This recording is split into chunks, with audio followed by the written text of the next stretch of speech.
Hi, this is Jay Washburn. And I'm Joan Badowski. And this is Start Writing. And we are continuing to talk about dialogue.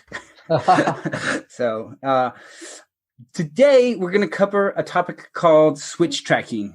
And that's actually a title from psychology. So in writing, we usually talk about characters should have their own motivations and their own goals. And psychology, in its very detailed study of communication, has identified specifically when a conversation switches from being one person talking about something with another person to that person now switching that and trying to get the conversation to pursue a different goal for themselves. It's a little bit complex, so we're going to get into the examples really quickly to kind of break it down, but I do want to kind of give you that basic thing. What we're looking at is the moment when the conversation switches tracks and now two people are having one conversation about two different things, sometimes three different things, and we'll break into that and how that can add conflict and tension to your dialogue. Now, this is definitely a little bit of a nuanced thing. This is not something you're going to want to put into all your dialogue, but we'll go into that as well. Hey, real fast, let me ask you. So I haven't heard of this term. Do you remember when you first heard it or where you accessed it? Yeah, it was actually, have you heard of Hidden Brain? No. Hidden Brain is an NPR podcast about psychology, and they did an episode on this. Cool. That's awesome. Okay, cool. Go on. I don't mean to. Okay, so the example comes from a television show called Lucky Louie, and we're going to listen to it here. And so what it is Louie and his wife are getting ready to go on a romantic getaway from work and kids and everything, and he gets her some flowers, and this kind of starts the whole conversation here. So let me make sure that you can get my sound. Okay. Listen, try not to take this the wrong way, okay? But if we're going to be married for the next 30 years, I need you to know that red roses are not my thing. Okay, well, can I critique how you just told me that? I've told you before that I don't like red roses. Remember?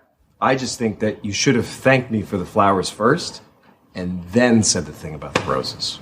Still, it's a gift. So I guess I don't think it matters what it is. You should still thank me, right? Yeah, but you see, I don't necessarily think I should thank you for giving me something that I've specifically told you that I don't like. That's all. Hang on. All I'm asking for here is a tiny bit of gratitude. I said thank you. No, you didn't. I was standing there with the flowers. I said thank you the first time you gave me red roses. Remember? It was my birthday. I said thank you. And then I said very politely that I would prefer it in the future if you never again gave me red roses. So either you didn't listen or you don't care. Which is it? When I tell you things and you don't listen, it's a huge insult to me. It makes me feel like I don't matter. Believe me, I totally get this. You want me to listen to you and then later remember the things that you say. So that's the conversation. And so that's the clip. As Jay pointed out, there are a few gaps where I kind of like sped things along to the switch track points that we wanted to look at, right? So it's very easy to see that they're kind of talking about different things. And it's easy to see what each character wants in the conversation. They're very clear about it, right? She wants him to listen to what she's saying, and he wants her to be grateful, right? Their two motives are very clear, and you can see each character pushing that agenda, right? One character says what they want. I want you to listen and remember. And the other character is, but I want this, right? And so the switch track, the one thing I like about this example is that it is really easy to see where the switch takes place, right? As soon as he starts talking, it switches, right? I want, can I critique how you told me that? Like immediately, like he is no longer invested in her conversation. He's got his own agenda now. And that's really clear in that moment.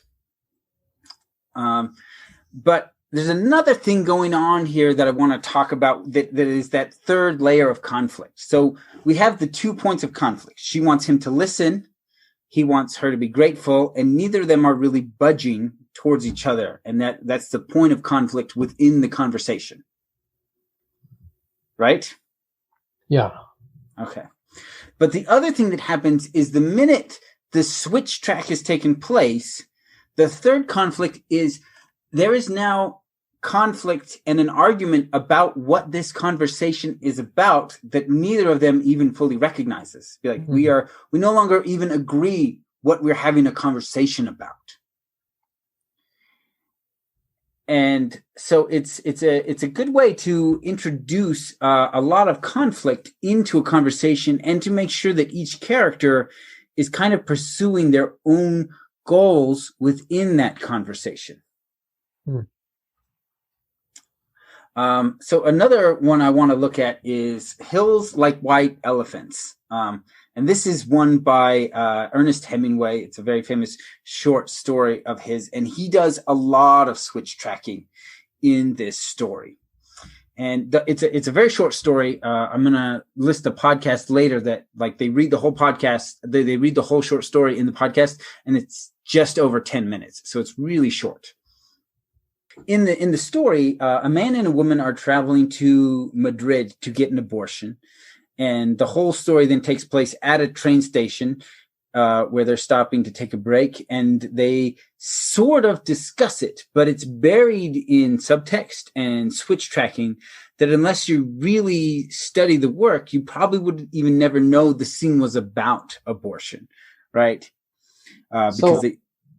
Are you familiar with this enough that you could give us an example of a hint that that's what the conversation is about? Yeah. So there's a couple of things that kind of hint that this is what the conversation is about. They do often refer to it as the operation, that she's going to get. But they never talk about her health as an issue, that she's sick, she needs surgery. There's never any kind of thing. There's an operation to relieve some responsibility is really all we kind of get out of it. And then the white elephant itself is a metaphor that comes from Siam. So in Siam, when the king was very displeased with someone, he would give them a rare and expensive gift, which is a living white elephant. And on the surface, this is a very nice gift because it's very expensive and it's a great honor. But the intent behind giving the gift is that the upkeep on this creature is so expensive that it would ruin anyone. And so it is a burden as well. And so the symbol of the white elephant is often thought of how a lot of people see children, right? That they can be this lifetime burden on you. That's, that can ruin you.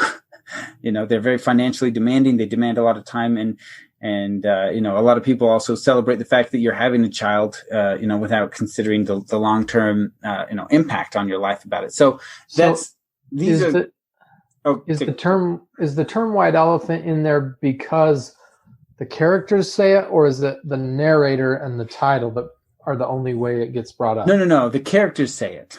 Okay. So, and we will actually hear the very clip where they first bring it up as well.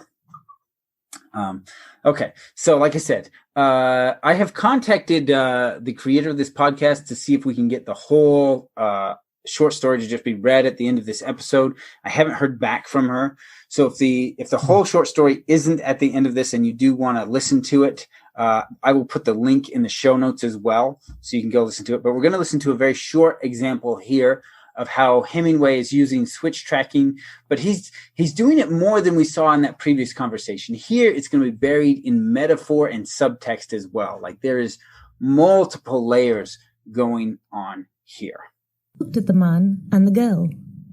The girl was looking off at the line of hills. They were white in the sun, and the country was brown and dry.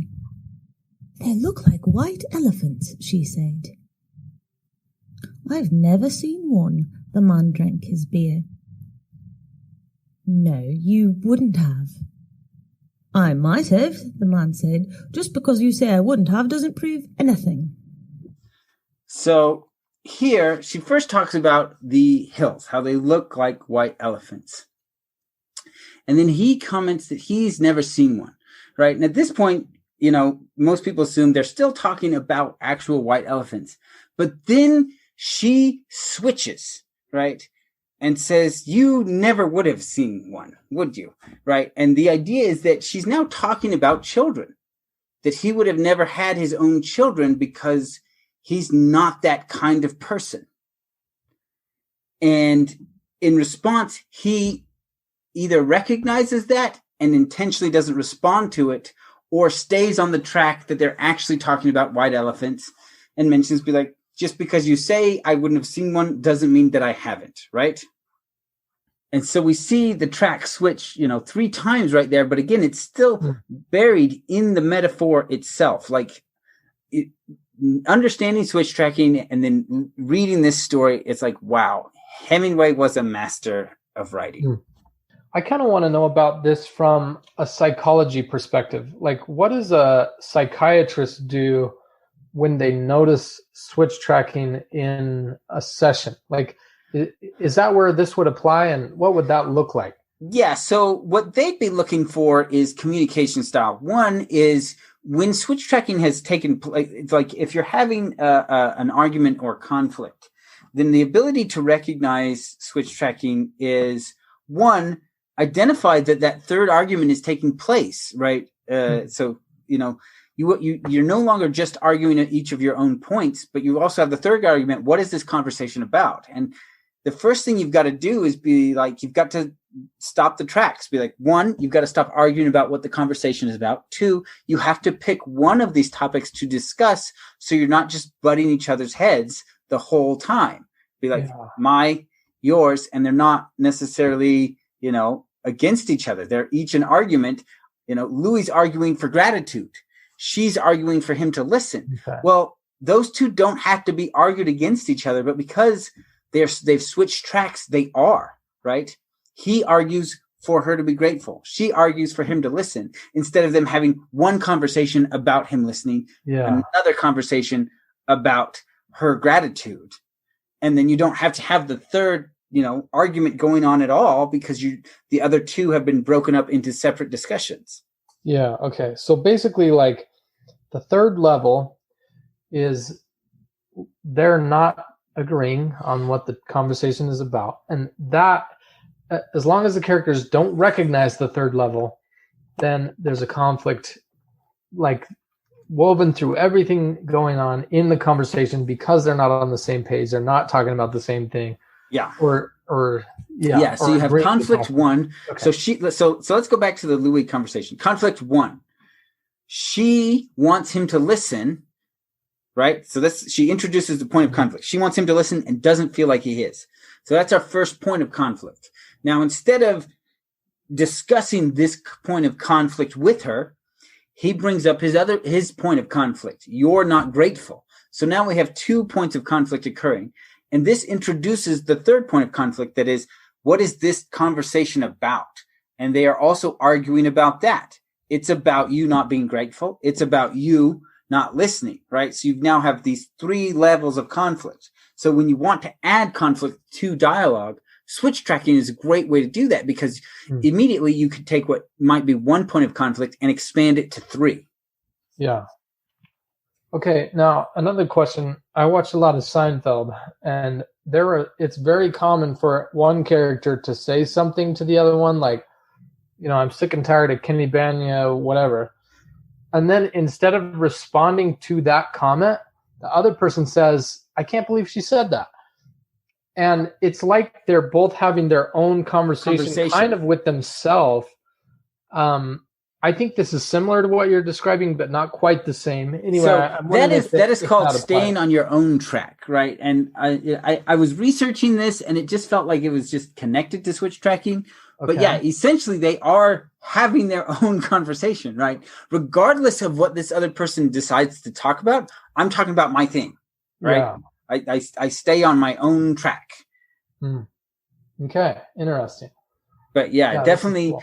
an element of dialogue that's used as well is when you don't respond to what they're saying and just have the conversation you want to have regardless of how they respond. Yeah.